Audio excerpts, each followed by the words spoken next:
ආයිබෝවන් ඔබ මේ එකතු වෙලා ඉන්නේ EduLIFE Solutions YouTube channel එකේ Flutter video series එකේ 3 වෙනි වීඩියෝ එකත් සමගයි.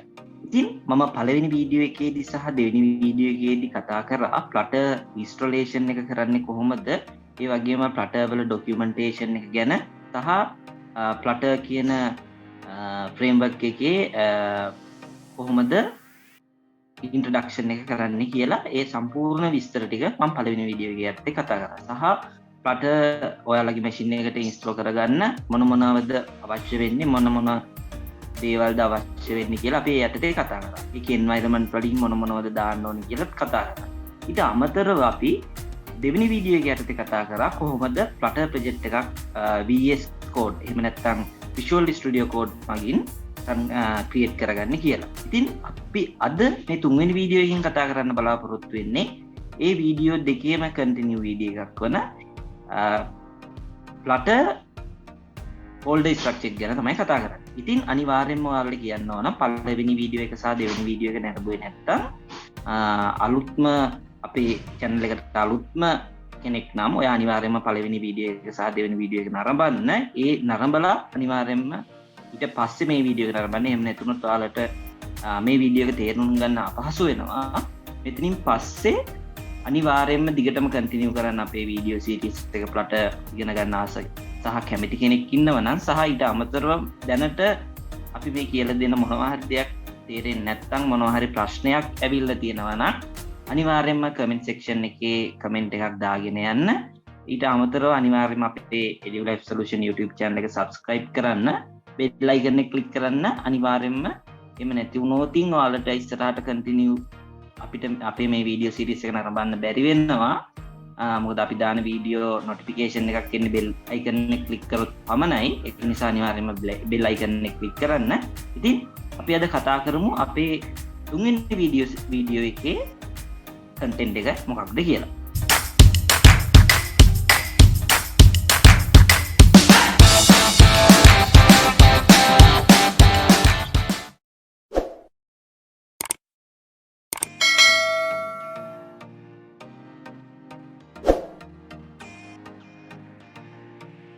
ඉතින් අපි මේ යටතේ කතා කරන්න බලාපොරොත්තු වෙන්නේ කොහොමද Flutter project එකක් අපි create කරගන්න Flutter project එක code folder structure එක ඊට අමතරව VS Code එකකින් අපි කොහොමද project එකක් run කරගන්න කියන දේ තමයි කතා කරන්නේ. ඊට අමතරව මම ඔයාලට වැඩි දෙයක් විදිහට කතා කරන්නත් බලාපොරොත්තු වෙනවා. කොහොමද Android Studio එකෙන් අපි මේ දේවල් දෙකම කරගන්න කියලා. ඉතින් අපි යමු අද වීඩියෝ එකට. ඉතින් මෙන්න මේ විදිහට තමයි folder code අපි හදාගන්න create කරගන්න Flutter project එකක් create වෙන්නේ VS Code එකකින්. VS Code එකෙන් create වුණාම ඔයාලට මෙතන තියෙනවා මෙන්න මේ තමයි folder structure එක. මෙන්න මෙතන තියෙන මේ folder .dart tool එක තියෙනවා, Android එක තියෙනවා, ඊට අමතරව iOS තියෙනවා. මොකද මම ඔයාලට මේක කලින් සඳහන් කරා මේක native cross platform එකක් නිසා මේක iOS Android කියන ඒ කියන OS දෙකටම වැඩ කරන්න පුළුවන්. කියන device දෙකකටම වැඩ කරන්න පුළුවන්. ඒ කියන්නේ Apple වලට හෝ වේවා Android වලට වේවා ඕනම දෙයකට use කරන්න පුළුවන් මේ language එකෙන් හදන app එකක්. ඊට අමතරව හොඳම දේ තමයි මේක web එකක් විදිහට use කරන්න පුළුවන්. ඉතින් ඔය ඔක්කොම දේවල් නිසා තමයි මේ විදිහට folder structure එක වෙන්නන්නේ. මෙතන lib කියන්නේ library එක. මේ library එකේ මෙන්න මේ විදිහට dart file ටික අපි project එකක් create කරගන්න සියලුම files ටික .dart කියන format එකකින් තමයි කරන්නේ. dart කියන දේ ගැනත් මම introduction එකේදී කතා කරා. dart කියන්නේ Flutter වලින් වැඩ කරන්න Google සමාගමෙන්ම හඳුන්වලා දීපු language එක. මේක Flutter ආවේ 2016 වගේ මට මතක. ඊට කලින් තමයි 2012 වගේ තමයි dart ආවේ. ඉතින් මේ දෙක use කරලා තමයි Flutter අපි වැඩ කරන්නේ. අමතර මෙතන ඔයාලට මම කිව්වා වෙබ් ගැනත් මේ තියෙන්නේ අපේ වෙබ් වලින් වැඩ කරන විදිහට තමයි මෙතන මේ ටික තියෙන්නේ. ඊට අමතරව මෙතන මේ ඔක්කොම ටික තියෙනවා git ignore file එක, Windows තියෙනවා. මෙන්න මේ folder structure එකකින් තමයි අපි මේ වැඩ ටික කරගන්නේ. ඊට අමතරව අපි කතා කරා දැන් අපි මොනවා හරි අපි දැන් ඊළඟ වීඩියෝ එකේ අපේ ටියුටෝරියල් 4 ඊළඟ වීඩියෝ එකේදී කතා කරන්න මම බලාපොරොත්තු වෙන්නේ කොහොමද ෆ්ලෑෂ් ස්ක්‍රීන් එකක් හදන්න කියලා. ඒ ෆ්ලෑෂ් ස්ක්‍රීන් එකක් හදනකොට අනිවාර්යයෙන්ම ඩිපෙන්ඩන්සිස් ඕන, ලයිබ්‍රරිස් ඕන එක. ඒවා අපි යොදාගන්නේ ඩිපෙන්ඩන්සි යටතට තමයි දාන්නේ. මම ඊළඟ වීඩියෝ එකෙන් කතා කරන්න බලාපොරොත්තු වෙන ඇනිමේටඩ් ෆ්ලෑෂ් ස්ක්‍රීන් එකක් ගැන. ඒක කතා කරනකොට ඔයාලට අනිවාර්යයෙන්ම මේ ඩිපෙන්ඩන්සිස් වලට ඒ ලයිබ්‍රරි ඇඩ් කරන්න වෙනවා. ඒක අපි ගන්නකොට මෙතන publicspace.yml කියන ෆයිල් එක ඇතුළට ගිහලා මෙන්න මෙතන ඩිපෙන්ඩන්සි කියන තැනට අපේ ලයිබ්‍රරි දානවා. මම මේ වීඩියෝ එකේදී කතා කරන්නම් කොහොමද මේ වැඩ ටික කරන්න කියලා. දැන්ට ඒක ගැන අමතක කරන්න. ඉතින් ඔන්න ඔය විදිහට තමයි ෆෝල්ඩර් ස්ට්‍රක්චර් එක මේ කියන්නේ. අමතරව දැන් මේ අපි ක්‍රියේට් කරගත්ත ප්‍රොජෙක්ට් එක කොහොමද රන් කරගන්නේ? ඉතින් රන් කරගන්න අපි යනවා මෙන්න මෙතන ලයිබ්‍රරි එකට ගිහලා මෙන්න මෙතන තියෙනවා main.dart කියන ෆයිල් එකේ. ඉතින් ඔයාට මෙතනින් බලා ගන්න පුළුවන්. මෙන්න මෙතන අයිකන් එකක් තියෙනවා. හොඳට බලන්න.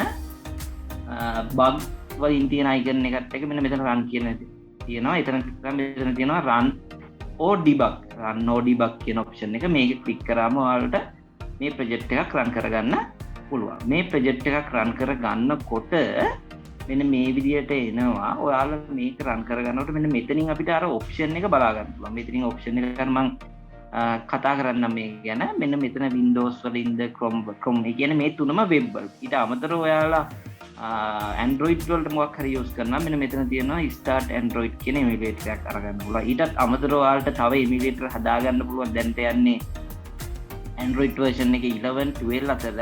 ඔයාලට iOS එකක් ගන්න නම් iOS එකකිනුත් මෙන්න මෙතන එමුලේටර් එකක් හදාගන්න පුළුවන්. ඊටත් අමතරව ඔයාලට පුළුවන් device එකක් විදිහට ඔයාලගේ mobile phone එක use කරන්න. ඒක USB port එකක් ආධාරයෙන් link කරගන්න පුළුවන් ඔයාලා project එක කරන device එකට. ඊට අමතරව ඔයාලට මම Android video series එකේදී කතා කරා කොහොමද Wi-Fi ආධාරයෙන් ඔයාලට device එකක් connect කරගන්න, scan කරගෙන QR code දාගෙන ඒ විදිහට යන ඔප්ෂන් එකක් කියලා දුන්නා. ඔයාලා ඒක ගැන idea එකක් නැත්නම් අපේ Android video series එකේ ඒක නරඹන්න. ඒ විදිහටත් අපිට device connect කරගන්න පුළුවන් app එකට. ඉතින් දැන් මෙතන තියෙන්නේ මේක run උන්නේ නැහැ. මෙතන කියනවා unable to suitable Visual Studio tool chain කියලා. එතකොට අපි කරන්නේ Flutter doctor කියලා ගහලා CMD එකේ බලනවා මොකක්ද තියෙන issue එක කියලා.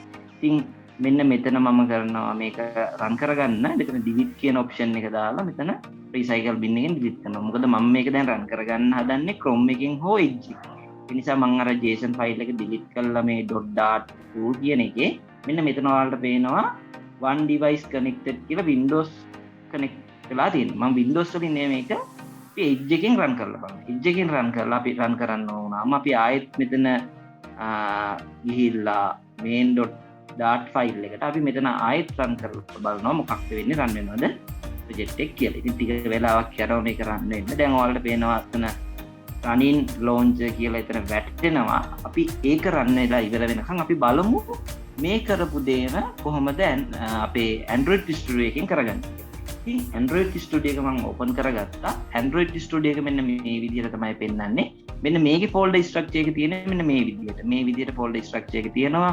මේක Android වලට වෙනම නිසා මෙන්න මේ විදිහට Android folder structure එක මෙහෙම තියෙනවා. ඊට පස්සේ ඊට අමතරව මෙන්න මෙතන packages ඔක්කොම දාලා මෙතන මම හදාගත්ත dart files ටික දාලා ඔයාලට මේ දැන් පේන්නේ අපි අර run කරගත්ත VS Code එකෙන් run කරගත්ත එක edge එක හරහා run වෙන විදිහ. ඒක දැන් run වෙන්න ඔහම තියලා අපි අර කතා කරගත්තු දේ ඉවර කරගමු. මෙන්න මේ විදිහට ඉතින් folder structure එක තියෙනවා. මෙතනින් මේ ටික විදිහට තමයි මේකේ Android Studio එකේ folder structure එක හැදෙන්නේ. ඊට අමතරව ඔයාලා මොනවා හරි project එකක් දැන් build කරලා තියෙනවා. ඔයාලට file ගිහිල්ලා මෙතන open කියන option එක දීලා ඔයාලට කොයි බෙද තියෙන්නේ මොන folder එකේද තියෙන්නේ කියලා ඉතින් අරගෙන okay දුන්නම Android project එකක් හෝ වේවා Flutter project එකක් හෝ වේවා ඒත් මේ Android Studio එකේ මේ දාගන්න පුළුවන්. create කරගන්න ඕන විදිය මම කියලා දුන්න file ගිහිල්ලා new Flutter project කියන option එකෙන් create කරගන්න පුළුවන් Android Studio එකේ. ඊට අමතරව අර විදිහටම තමයි මෙතන device connect කරගන්න මෙතන option එක දීලා තියෙනවා. මෙතන click කරලා ඔයාලට පුළුවන් අර විදිහටම මම VS එකේ කතා කරා වගේ Edge Chrome Windows එහෙම නැත්නම් emulator එකක් හදාගෙන තියෙන emulator එකක් click කරලා ඒක කරගන්න පුළුවන්.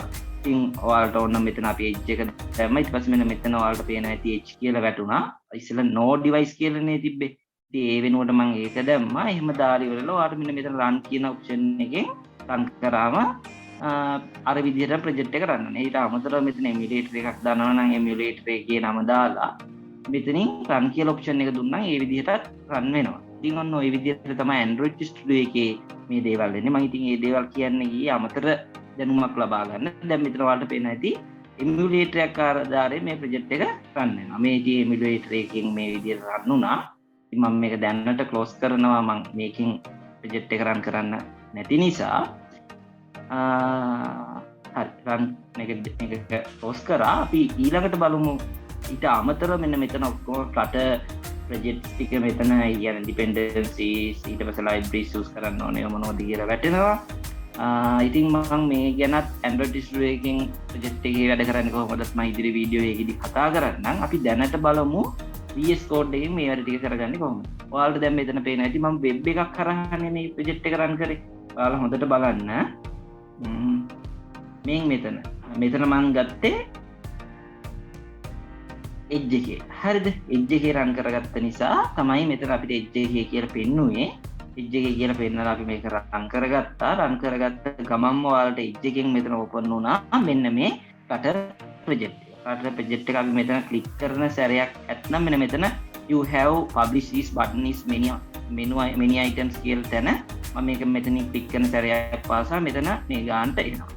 ඉතින් මෙන්න මේ විදිහට තමයි කතා කරන්නේ. මෙන්න මෙතන ඔයාලට පේනවා ඔබ්බා එකක් එනවා Flutter demo home page කියලා. ඔයාලට ඒක අයින් කරගන්න ඕන නම් මෙන්න මෙතන option එක තියෙනවා Flutter demo home page. අපි මේක දාමු EduLIFE Solutions කියලා. EduLIFE Solution කියලා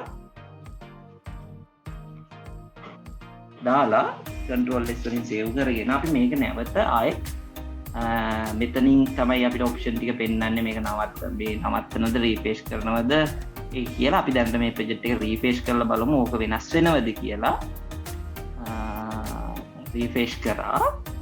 ඊට පස්සේ ඔයාලට මෙතනින් අපිට බලන්න පුළුවන් මෙතන EduLIFE Solutions කියලා පෙන්නනවා. ඉතින් මේක අපිට web එකෙන් මම දැනට පෙන්නුවේ. එහෙම නැත්නම් අපිට අර කතා කරගත්ත වගේ emulator එකක් ආධාරයෙන් කරන්න පුළුවන්. මේක අපිට කස්ටමයිස් කරගන්න පුළුවන් මෙන්න මේ විදිහට. මෙන්න මේ විදිහට ඔප්ෂන් එක තියෙනවා. මෙන්න මේ විදිහට අපිට ගිහිල්ලා මේක මොබයිල් දැන් ඔන්න මොබයිල් එකක් විදිහට නම් මේ විදිහට ගන්න පුළුවන්. ඊට අමතරව අපි ගත්ත විදිහට ගන්නවා නම් මේ විදිහට ගන්න පුළුවන්. ඉතින් ඔන්න ඔය දේවල් ටික තමයි කතා කරගන්න තිබ්බේ මේ වීඩියෝ එක යටතේ. ඉතින් අනිවාර්යයෙන්ම ඔය දේවල් ටික ඉගෙන ගන්න. අපි ඊළඟට කතා කරනවා ෆ්ලෑෂ් ස්ක්‍රීන් එකකින් වැඩ කරගන්නේ කොහොමද ෆ්ලෑෂ් ස්ක්‍රීන් එකක් හදාගන්නේ කියලා.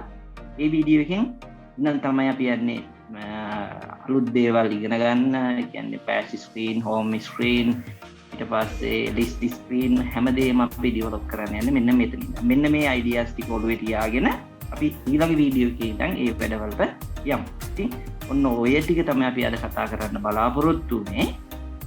ඉතින් අපේ වීඩියෝ එක නැරඹුවා නම් ඒ වීඩියෝ එකේ යම් දෙයක් ගත්තා නම් අනිවාර්යයෙන්ම කමෙන්ට් සෙක්ෂන් එකේ කමෙන්ට් එකක් දාන්න අමතක කරන්න එපා.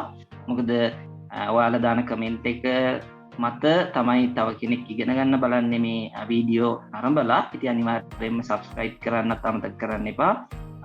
ඩෙවලොපින් ගැන ඉගෙන ගන්න ආස කවුරු හරි ඉන්නවා නම් අනිවාර්යයෙන්ම අපේ වීඩියෝ share කරන්න, like කරන්න. ඉතින් අපි ඊළඟ වීඩියෝ එකකින් හමු වෙන බලාපොරොත්තු ඇතුව අදට ඔබෙන් සමු ගන්නවා. ඔබ සැමට ස්තුතියි.